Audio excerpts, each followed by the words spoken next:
What's going on, guys? Today we're going to be sharing with you 10 superfoods that are essential and we always have in our kitchen. So when you hear the term superfood, what do you think?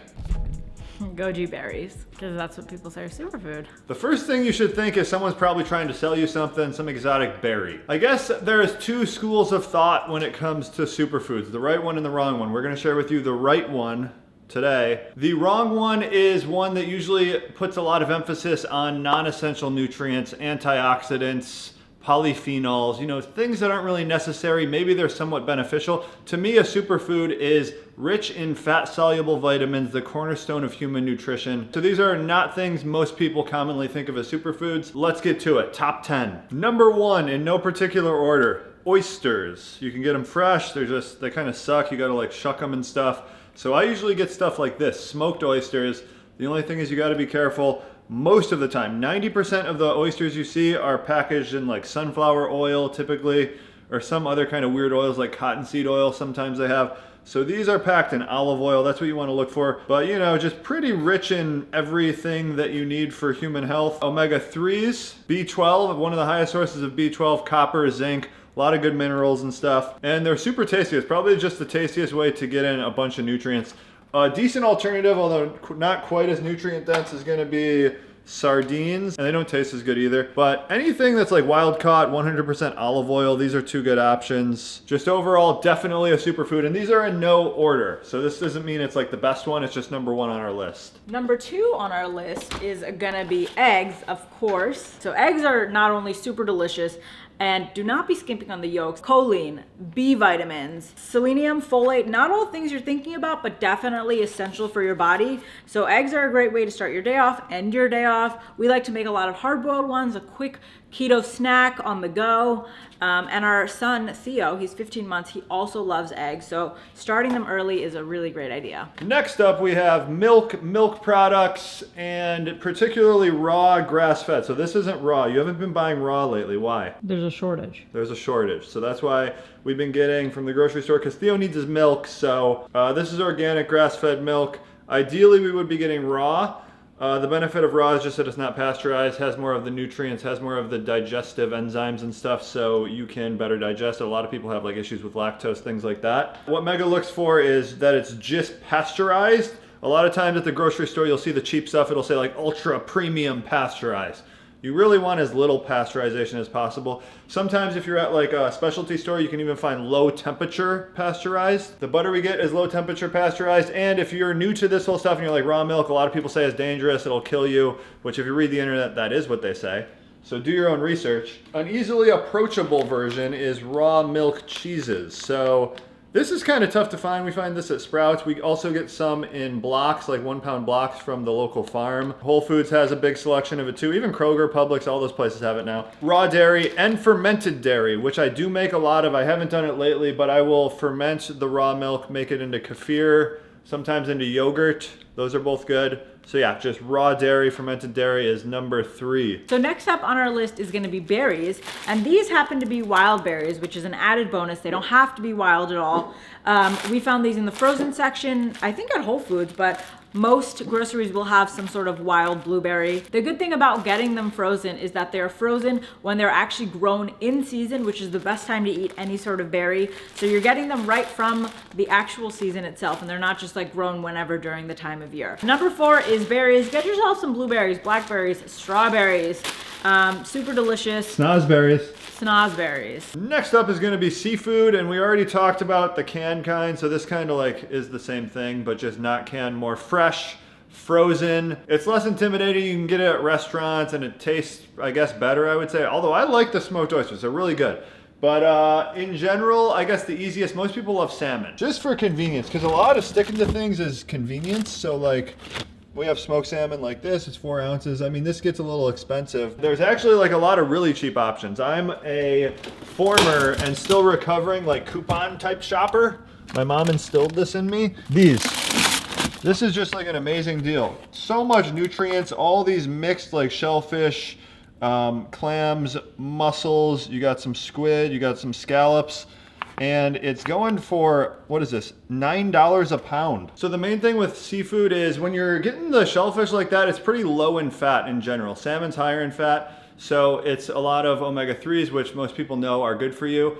But the main thing is our diet's so high in omega-6 now, so adding in the omega-3s is a healthy counterbalance to that. When you're doing just the lean, like a lot of us just have like tilapia and like cod and just like the leanest fishes. Usually when I'm looking for seafood, I'm looking for something that has some fat in it, because then I know I'm getting the omega-3s. So it is a good practice to try incorporating it like a couple days a week. Once a week is what most people say. Okay, so next up on our list is going to be beef liver.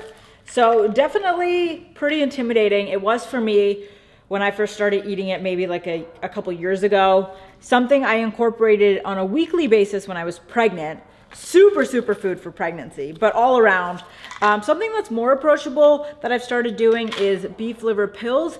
The downside is it's a lot more costly, and you have to take 6 capsules a day to actually get a proper intake of beef liver nutrients. So a great way to get it is we get this frozen at Whole Foods, and it's grass-fed, and they sell it pretty cheap. So it's $5.99 a pound. It's the essential superfood, would you say? Essential. Essential. And one cool thing about eating something super nutrient dense like beef liver is that you can eat 4 ounces of this and feel just as full as if you were to eat like 10 ounces of steak. Even just once a month, get some beef liver or order some beef liver pills like these ones and do yourself a favor. Okay, next up we have bone broth and just different things to make bone broth. Ideally, it's gonna be better if you make it at home. So like these are turkey feet because Thanksgiving just passed, so these were cheap. And these actually make it really good and like gelatinous, better tasting.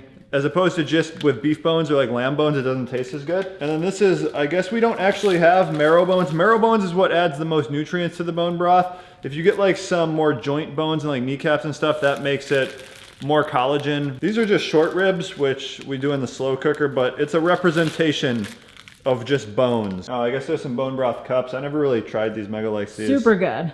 But it's a good source of minerals.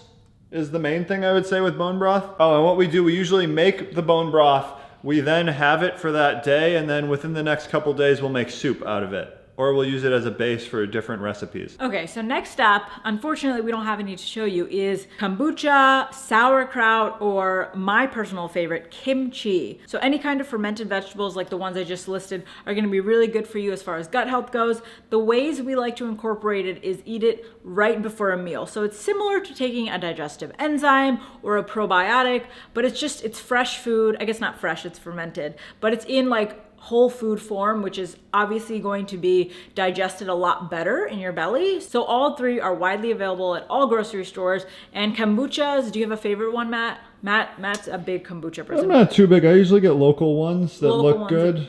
Yeah, so local of anything, really. We also get sauerkraut from the farm, and Matt used to actually brew his own kombucha, which is really cool to do. But kimchi sunjas is my personal favorite, and you can get that at Whole Foods. They have a spicy version and a mild version, and it's really just delicious too. So it's not something you have to get used to like the oysters, which are really tough to get used to, but definitely try incorporating some fermented veggies. If you're already taking a probiotic or a digestive enzyme, it could be a good alternative. Next up, we have animal fats and just healthier cooking fats, because these days we cook with canola oil and different types of oils like that. They're obviously really bad for you, highly processed. So really, when you're subtracting something that's terrible for you and putting in its place something that's good for you, it's a really net positive in your diet. So just making like this one simple change could be something good to do. So we have a little pantry going on over here of different animal fats. We actually are kind of low, so like we get this tallow, Epic Bison tallow. We get ghee, which is clarified butter. We have some different stuff here. We got duck fat,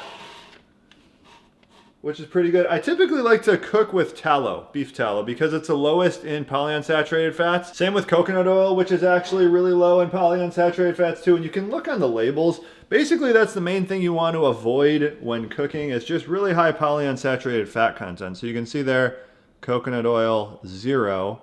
Reason being is polyunsaturated fats are the most unstable. So even just light getting into the bottle, obviously cooking at any kind of temperature, it oxidizes it, it makes it bad for you. Using things like this to cook with, much better. I consider things like this good quality butter.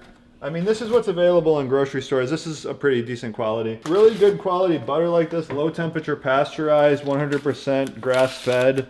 This is a health food. So if you look at this, look at the color, and then look at this grocery store butter. Not even the same food. Look at the difference. I guess maybe you can't tell that much with the camera, can you? Yeah. So, you know, investing in some good quality fats could be a good route to go. If you're doing a keto diet, most of your calories come from fat, 70%, and it's actually quite cheap. So like, you might look at this is like 10 or 12 bucks.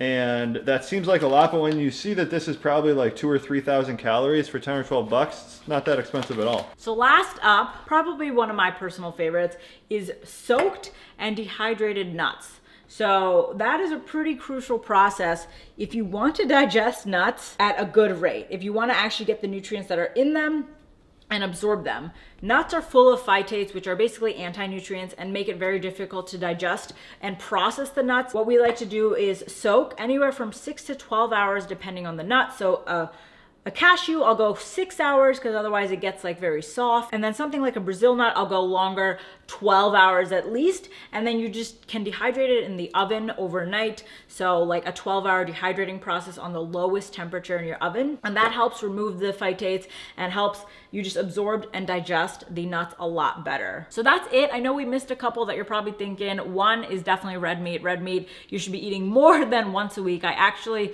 had a doctor's appointment today and the woman was like, you know, I try to stay away from red meat. And I was like, why? And she's like, because it just makes me feel bad. And I was like, it doesn't make you feel bad. I was thinking this. It doesn't make you feel bad. It's probably all in your head, right? Like you think red meat's bad, so if you eat it, you feel guilty. It's kind of like cake. Well, is she eating hamburgers from McDonald's though for her red meat? What's she eating for red meat? No, they get like organic grass fed. Oh, like okay. we deep dived. But it's probably also a mental thing, right? Like when I overeat sweets, I feel bad physically, but also mentally. Definitely let us know your superfoods down below, what we missed, what we should be incorporating in our diets on a week-to-week basis.